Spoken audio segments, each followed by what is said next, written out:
Analizar la Florida para el 2025. Ha sido uno de los retos que hemos tenido nosotros en dónde vivir en Miami, porque efectivamente Florida se está comportando distinto al resto del país. En Florida hay temas de inventario distintos al resto del país, hay temas de precios distintos al resto del país, la asequibilidad también resulta ser distinta. Y todo esto hace que sea un reto poder tomar un solo análisis y poder decir, en Florida está sucediendo algo específico. ¿Por qué? Porque tenemos que analizar cada área, tenemos que analizar cada zona, tenemos que ver zonas que son turísticas, zonas que son residenciales, cómo se está configurando la ciudad de Miami, que también es muy distinta, y tenemos que decirte a ti cómo prepararte ante todas estas nuevas realidades, sobre todo en el sur de la Florida, que son muy distintas. Todo conduce, todo indica que comprar en Miami es bien complicado en este momento. Y si es así, si la asequibilidad va hacia ese punto y si efectivamente entrar en el mercado de vivienda de Miami se hace complicado, tenemos que darte las mejores herramientas analizando lo que sucede en el mercado y diciéndote cuáles son las ventajas de comprar y cómo podemos hacerlo. Como siempre nosotros en este podcast te vamos a estar dando todos nuestros mejores consejos y herramientas y lo analizamos semana a semana para que tú puedas tener esa actualidad y puedas adaptar la actualidad a tu realidad y adaptándola a tu realidad puedas minimizar la mayor cantidad de riesgos o puedas comprar una vivienda de la forma más sencilla o menos complicada y podemos llegar juntos a ese punto increíblemente bueno de ser propietario de una vivienda. Como siempre, mi persona, Gabriel Peroso, estoy acompañado con mi amiga y socia Yenixa Molina, es un placer estar con ustedes. Jenny, 2025. La asequibilidad complicada, lo hablamos hace un par de días en nuestro podcast, la asequibilidad en los Estados Unidos bastante complicada. Sin embargo, ser dueño de una vivienda y saber cuándo debe uno comprar una vivienda es uno de los puntos más complicados que hay. Hemos estado trabajando con el equipo en dar los mejores consejos para llegar al punto de comprar. Cuéntanos qué puedes tú aportarnos sobre este tema. Mira, saber cuándo comprar una vivienda depende tanto de la situación financiera de cada persona y de la decisión de vida. Nosotros nos hemos encontrado a lo largo de nuestra trayectoria y nuestro trabajo con personas que nos dicen, es el momento, es ahora, y cada momento es distinto, cada persona tiene situaciones de vida, proyectos de vida que te llevan en caminos diferentes quizás al de comprar una vivienda, pero lo cierto es que tú sí tienes que estar preparado financieramente y lo que yo siempre digo es saber qué es lo que estás dejando de ganar o de percibir si tú no compras una vivienda, y por eso es que nosotros generamos un blog. Abajo le vamos a colocar el link donde dice comprar ahora o esperar. ¿Cuánto patrimonio familiar se estaría perdiendo al no comprar ahora? Y está hecho basado simplemente a promedios, estadísticas de 100 economistas, y dicen en promedio cuánto va a ser la plusvalía de las propiedades en los próximos 5 años. Entonces tenemos realmente números bastante conservadores. Estábamos hablando 24,525, 378, 363. Realmente son números conservadores de plusvalía. Nosotros sabemos por el histórico que en la ciudad de Miami y en el condado de Miami-Dade estos números son el doble o inclusive el triple, pero vamos a hacer el análisis con estos números para ver qué estás dejando de ganar. Entonces, vamos a suponer que tú compras una propiedad de $400,000. Con estos números de plusvalía, ¿qué estaría pasando? Al final del 2030, el valor de tu propiedad estaría en 283,251. Esta es una ganancia. Estamos hablando que estás pagando un mortgage como si fuera tu renta, y adicionalmente lo que trabaja por ti es la plusvalía del valor total de la propiedad. Es decir, que tú estás ganando por el dinero que estás poniendo como down payment y adicionalmente por el dinero que te está prestando el banco. Entonces, realmente, ¿qué te estás perdiendo? Te estás perdiendo $83,000 en el caso de una propiedad de 400,000. Como les digo, en Miami, este número pudiese ser 2 o 3 veces porque la plusvalía aquí es superior a los números que están allí. ¿Qué sucede? Sabemos que comprar aquí tiene ciertas barreras, la barrera de la asequibilidad, pero hay soluciones para eso. Nosotros le hemos presentado a nuestros clientes soluciones como entrar en propiedades en preconstrucción, que sabemos que los intereses son más bajos debido a las facilidades que nos dan los preconstructores, y esta puede ser una manera en que te ayudemos a entrar en el mercado de los bienes inmuebles. Otra forma es simplemente reducir el tamaño de la casa o buscar propiedades que queden en zonas que no estén que no sean tan costosas, sino un poco más económicas. Esa puede ser una solución realmente. O puedes decidir esperar. La decisión es tuya, pero nuestro objetivo es mostrarte qué es lo que hay en el mercado y qué es lo que puede suceder. Muchas personas dicen, bueno, no es que todo va a caer, ahora todo va a caer. Realmente nosotros esperamos cierta corrección en los precios mínima. Realmente en lo que es en la ciudad de Miami-Dade lo hemos visto y lo veo en el mercado. Single Family Home no está bajando de precios, condominios sí están bajando de precios. Entonces, realmente, si tú estás hacia los Single Family Home, tiene sentido que compres ahora para que de alguna manera hagas crecer tu patrimonio de tu familia.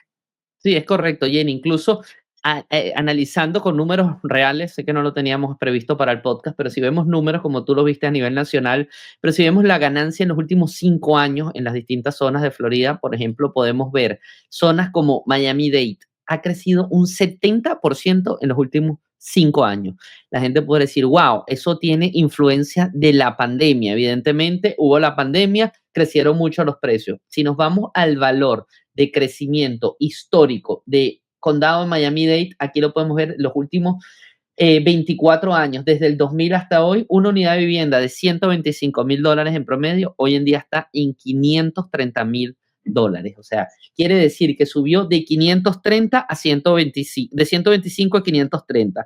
Si yo saco esa cuenta entre 125 por 100. Estoy hablando de un crecimiento de 324% en 24 años. Si eso lo divido entre los 24 años, es un promedio de 13.5% anual, Jenny, que ha tenido de crecimiento Miami-Dade como condado en los últimos 24 años. Sí, Si nos Gabriel, vamos al condado, sí, sí, hazme un favor, divide, me dijiste cuánto, 300, ¿cuánto mensual? 324%. Ok, En 24, 13.5 anual. es bastante. Y aquí estamos hablando básicamente de una plusvalía de un 4%, es 3 veces más. O sea que realmente tu patrimonio, si hubieses invertido en Miami en una unidad de 400,000, hace 24 años tendrías ahorita $249,000 aproximadamente de ganancia, ujú, creciendo en ese mismo periodo, en los últimos 5 años. Bueno, si hubiesen sido los últimos, sería el 70%. Sí, o sea, realmente no, es sorprendente, Jenny. Es sorprendente lo que puedes ver. Si lo vemos en zonas como Broward, Broward ha crecido en los últimos 24 años de 100,000 a 435,000. O sea, todas las zonas. Si nos vamos al Florida Central, si nos vamos a Orange County, que básicamente es Orlando, estamos viendo de 125,000 a 407,000 en los últimos 24 años. Si nos vemos en los últimos 5, que es más o menos el ejercicio que hicimos nosotros, aquí está que el condado de Orange en los últimos 5 años ha crecido 57%. O si nos vamos hacia Tampa, si nos vamos aquí al condado de Pasco, Florida, o aquí en Tampa, en Hillsborough, estamos hablando de 64%. Esos son los números y esa es la expectativa que hay y que puede haber cuando tú eres propietario de una vivienda. Lo importante aquí es ver que Florida sigue siendo un epicentro de crecimiento, aunque se pueda comportar de manera distinta. Uno de los análisis que les traigo es cómo está creciendo el inventario. ¿Por qué es importante ver cómo está creciendo el inventario? Porque esto nos puede decir qué va a pasar con los precios en el 2025. En Estados Unidos en general, así está creciendo el inventario. En Florida y el estado de Nevada son los que están liderando el aumento de precios, el aumento de inventarios, perdón, en los Estados Unidos en el último año. Si lo vemos desde la pandemia, desde el 2019, vemos igualmente Arizona, Texas y Florida son los que se han recuperado sobre los niveles del prepandemia. Pero ¿cómo está afectando esto efectivamente a Florida? Este 17%, ¿cómo está distribuido el crecimiento de inventario? Cuando lo analizamos, Jenny, en cómo está esa distribución desde después de la pandemia, básicamente lo que es Florida Norte no se ha recuperado del todo respecto después de la pandemia, pero todo lo que nos interesa, que básicamente es en Florida Norte, lo que tiene que ver con Jacksonville, está recuperado, está en números iguales que antes de la pandemia. Si nos vamos hacia Florida Central, lo que es el condado de Lake, el condado de Orange está 21% por arriba de el pre-pandemia. Lake está en 28%. Si seguimos bajando, podemos ver condados como Palm Beach en un 8.1 de inventario por arriba del prepandemia y 21% Broward por arriba del prepandemia. Sin embargo, Miami-Dade, como siempre, cambiando todo el panorama. Y una de las cosas que yo veía cuando estaba leyendo esto es que Miami-Dade, cuando a uno le dicen, es que en Miami es muy complicado, y mi respuesta siempre es la misma: Miami es una metrópolis. Miami no se está comportando como una ciudad normal de los Estados Unidos o como una ciudad normal de Florida. Se está comportando como metrópolis. Ya la podemos ver que se comporta muy parecido a lo que es el norte del este de los Estados Unidos, el noreste. Lo mismo que es New York, lo mismo que es Vermont, lo mismo que es en Boston. O sea, es lo mismo lo que está pasando en Miami-Dade. Se comporta muy parecido porque tiene indicadores económicos muy parecidos. Entonces tenemos un inventario que está por debajo un 20% del prepandemia, aunque ha venido subiendo el último año. El último año ha crecido un 41%, sin embargo sigue a niveles muy bajos. Esto es lo que hace que Miami no baje de precio, que Miami siga subiendo de precios, que veamos los single families con muchísima presión, porque aunque el inventario viene subiendo, sigue en niveles bajos. Por eso se comporta como una metrópolis, por eso se comporta como la ciudad de Nueva York, se comporta como la ciudad de Boston, como se comporta como California, como ciudades grandes de California, y tenemos que tomar medidas distintas si queremos seguir viviendo en Miami, si queremos comprar una vivienda en Miami. ¿Por qué? Porque hay que vivir hacia zonas más afuera, hay que hackear ciertas propiedades, comprar entre dos familias, hay que comprar hacia las afueras, comprar preconstrucción hacia las afueras. Hay que tomar medidas bastante distintas a lo que era normalmente comprar una vivienda, que simplemente tengo la inicial y compro la vivienda. La accesibilidad se hace más complicada en ciudades como esta. Hay otros temas que influyen, seguros. Jenny, el tema de seguro lo hemos analizado más de una vez. Hay temas que influyen, sobre todo taxes, influyen muchísimo con el aumento de los precios. Cuéntanos, porque sé que tienes información bastante oportuna en este momento del tema taxes y cómo los taxes están impactando en Miami el tema de la propiedad inmobiliaria. Sí, mira, un artículo de CoreLogic, esto está sucediendo a nivel nacional. El aumento global de los impuestos ha generado un shock real en lo que es la compra de las propiedades. Y realmente es algo que no lo tenemos ni siquiera en cuenta, ni lo medimos, que es el hecho de que los impuestos también nos ayudan en el tema de la asequibilidad, nos ayudan para bien o nos ayudan para mal. Realmente en estos últimos años el impuesto a la propiedad es una porción del valor de ella. Como los valores de las propiedades han aumentado tanto, pues simplemente el aumento el del tax o del impuesto de la propiedad ha aumentado también. No hay manera de disminuirlo, excepto que tú tengas un homestead adjudicado a la propiedad y esto frene el crecimiento que el tasador de las propiedades le asigna a tu propiedad y de esa manera simplemente frenas el aumento de los taxes. Pero quien no lo tiene así, pues simplemente ha sido un shock. Y cuando tú vas a comprar una propiedad por primera vez, muchos bancos hacen un recálculo, no te toman taxes bajos si la propiedad lo tiene. Muchos de ellos simplemente calculan el impuesto que tú estarías pagando y en base a ese impuesto es que calculan tu hipoteca. Por eso es que va directamente a la asequibilidad, porque es un número que hoy en día es bastante grande. ¿Qué está pasando con Miami? Fíjate, a nivel nacional, en todos los estados y en todos los metros hay problemas de taxes, pero vengo aquí a mostrarles cómo estamos en Florida. En Florida nosotros tenemos un aumento del 19 al 24 de un 73% del valor de las propiedades. El tax rate en promedio en Florida es 1.14. En el último año ha incrementado un 9.5 el valor del impuesto y es un 47.5 el incremento del valor del impuesto, llevándonos a 3.100. Esto es en Florida. Nosotros estamos en el número 20 del ranking en Estados Unidos de los impuestos a las propiedades más caros, Florida. Ahora, cuando nos venimos en detalle a ver qué está pasando con Miami-Dade y Broward, lamentablemente estamos en el primero y en el segundo lugar en lo que es el promedio del incremento desde el 2019 en lo que es el impuesto a la propiedad. Y todo se debe a dos factores mezclados. Número uno, a un gran incremento en el precio y a un tax rate que se puede decir no es el más elevado de estos metros, pero se puede decir que está en la media. Tenemos en el condado de Broward un tax rate de 1.41% del valor adjudicado a la propiedad y hubo un crecimiento de casi un 60%. Eso me incrementó, me provocó un incremento del 56.8% en el impuesto, lo que nos lleva a 4.469 en promedio. En Miami-Dade, básicamente lo mismo, y el tax rate es de 1.39. Esto es Miami-Dade, pero hay ciudades dentro del condado de Miami-Dade que tienen este valor un poco más elevado. Yo he visto de 1.7 a 1.8%. Cuando una propiedad sube de valor, obviamente tus taxes van a subir de valor.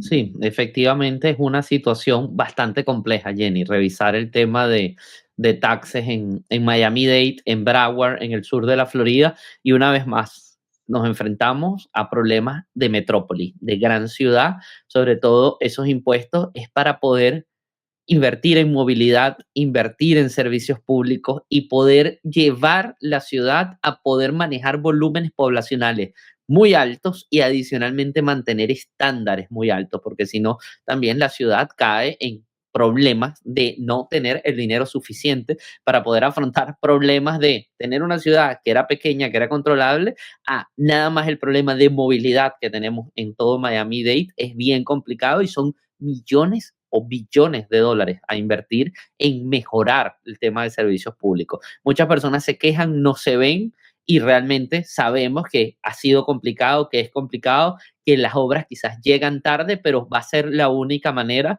con estos temas de impuestos poder adecuar todos los servicios públicos y que realmente podamos vivir en una gran ciudad y que esté adaptada a los nuevos tiempos y a las nuevas necesidades. Adicionalmente, Jenny, quería yo mostrar, justamente porque es un ranking en el que no estamos, y eso me pareció interesante traérselo a ustedes, esto es del censo de los Estados Unidos del 2023, tiene un año de atraso, pero por es información del censo, como es una información oficial, nos llegan un poco de atraso, pero es las familias que están en estado de pobreza y cuáles son las principales ciudades y dónde se encuentran.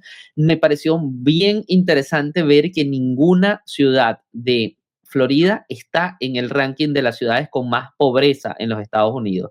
Eso es interesante, Jenny, porque es uno de los temas, aunque estemos bastante complicados desde el punto de vista de accesibilidad, aunque estemos bastante complicados desde el punto de vista del valor de vivir en Miami o de vivir en el sur de la Florida o de vivir en Florida en general, no hay incidencia de pobreza. O sea, las personas están pudiendo enfrentar los gastos diarios, están pudiendo conseguir trabajo. Sabemos que el desempleo en la Florida es la mitad del desempleo en los Estados Unidos y esto es interesante. Adicionalmente, vemos que en California tenemos 2 condados con bastante índice de pobreza y en Texas también estamos viendo para ver si 1, 2, 3, 4, 5 ciudades en las cuales los índices de pobreza están bastante altos. Esto es lamentable, pero indica un poco las diferencias de tú invertir en Florida, donde los índices de pobreza son bastante controlados, a invertir en, por ejemplo, Texas, donde estos temas de pobreza terminan repercutiendo en la calidad de la vivienda, terminan repercutiendo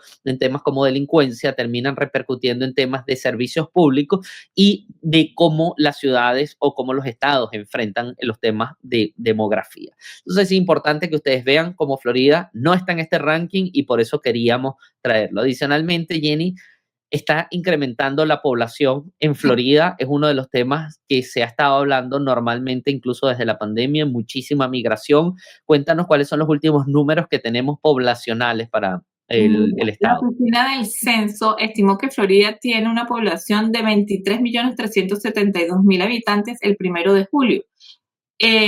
Hace un año teníamos 22.904.000, tenemos un incremento de 467.000 habitantes. Realmente el incremento de la población en la Florida, sabemos que hay muchas personas que se están yendo de acá, pero hay otras que están llegando. El neto es positivo. El rate en el que está creciendo la población en la Florida es el 2% en contra de la población nacional, que es un 1%. Realmente nosotros estamos creciendo en población mucho más rápido. ¿En qué está ayudando? ¿Por qué estamos creciendo más rápido en población? Hay un factor muy importante que este artículo lo dice, es la población o las personas que están llegando de otros países, sobre todo la migración internacional. Dice el mayor componente que contribuyó al crecimiento fue la migración internacional, que sumó a nivel nacional 1.1 millón de personas. Realmente es mucha migración internacional la que está llegando y, como sabemos, muchas de ellas viene a lo que es el estado de la Florida. Y mucha de ellas al estado y adicionalmente a Miami. También tenemos un artículo que habla de Miami y habla que en el 2024 hubieron 20.909 intercambios de licencias de conducir, y esto habla de la migración interna. Hay muchas personas viniendo de otros estados a Miami que también se les suma esta migración internacional. Es interesante ver cómo estos dos factores ayudan al crecimiento de la economía del condado y adicionalmente a la demanda de propiedades, tanto para comprar como para rentar. Funciona para el inversionista muy bien. Estos números realmente son bastante gratos, ver que están llegando a nuestra ciudad personas para rentar y adicionalmente pues también para comprar, ese dinero que mueve la economía de nuestra ciudad. Sí, agregando números, Jenny, de migración interna, tengo aquí un plano o un mapa de los Estados Unidos que nos ayuda muchísimo a ver. 2019, 134,000 personas entraron a Florida de migración neta doméstica. Año 2020, 63,000. Aquí llega la pandemia. Luego, post pandemia, 247,000 personas. Florida lideró el ranking en el año 2021. Luego tenemos en el 2022 314,000. Volvimos a liderar el ranking. Seguimos subiendo. 2023, 185,000. Solo Texas tuvo más migración que nosotros. O sea, estábamos de segundo en el ranking. Ya cuando nos vamos a 2024 caen la migración en todos los Estados Unidos, los movimientos de personas neto, la migración neta. Seguimos de terceros en el ranking, según veo aquí, 82,000 acá en Washington, 85,000 en Texas, 64,000 nosotros. Y básicamente está así los 5 estados donde hay un aumento neto julio 23, julio 24, Texas está de primero, Carolina del Norte, Carolina del Sur, Florida de cuarto. O sea, que estamos viendo que en ese último año, julio, efectivamente Florida sigue con un factor importante de gente entrando al estado. Eso influye muchísimo, como dices tú, en que tengamos un tema poblacional que presiona los precios, que presiona la asequibilidad, que presiona las rentas sobre todo. Muchísimas personas se mudan y el primer paso es rentar para ver si me adapto a la nueva realidad, si me adapto a la nueva ciudad, si me adapto a la nueva situación laboral y luego tomo la decisión de comprar. Eso ha presionado muchísimo el tema renta, aunque la migración ha sido en toda la Florida. No podemos decir que sea un fenómeno de Miami. La costa oeste, la costa del Golfo de Florida es una de las que ha tenido mayor presión del tema poblacional. Y vemos ciudades como Tampa, que han crecido muchísimo, como Sarasota, que ha crecido muchísimo, Naples ha crecido mucho, y eso ha influido en que en esa zona en específico exista presión sobre el tema inmobiliario. ¿Algunas palabras de cierre para nuestro podcast, Jenny? Contáctenos. Cualquier pregunta que tengan en el tema inmobiliario, compro, no compro, qué precio es el adecuado. Realmente cualquier consulta que tengan en el referente al medio inmobiliario, nosotros estamos aquí para atenderlos. Contactarnos es muy sencillo. Allá abajo está el link directamente a nuestro WhatsApp. Siempre respondemos a nuestros mensajes, a sus mensajes y a las preguntas. Así es, muchísimas gracias. Una vez más, no dejes de darle like, que le indicas a la plataforma que este es contenido de calidad, transparente y que debe ser difundido. Compártelo si sabes que a alguien le puede interesar, le vas a hacer un gran favor enviándole contenido de calidad. Y por supuesto, suscríbete a nuestro canal, activa la campanita para que no te pierdas nada de nuestros 3 podcasts semanales, donde traemos información de los Estados Unidos, información de Florida y sobre todo nuestro podcast financiero, donde te ayudamos a obtener un crédito hipotecario para comprar tu vivienda de inversión o tu primera vivienda en los Estados Unidos. ¿Dónde vivir en Miami Real Estate? Transparencia total.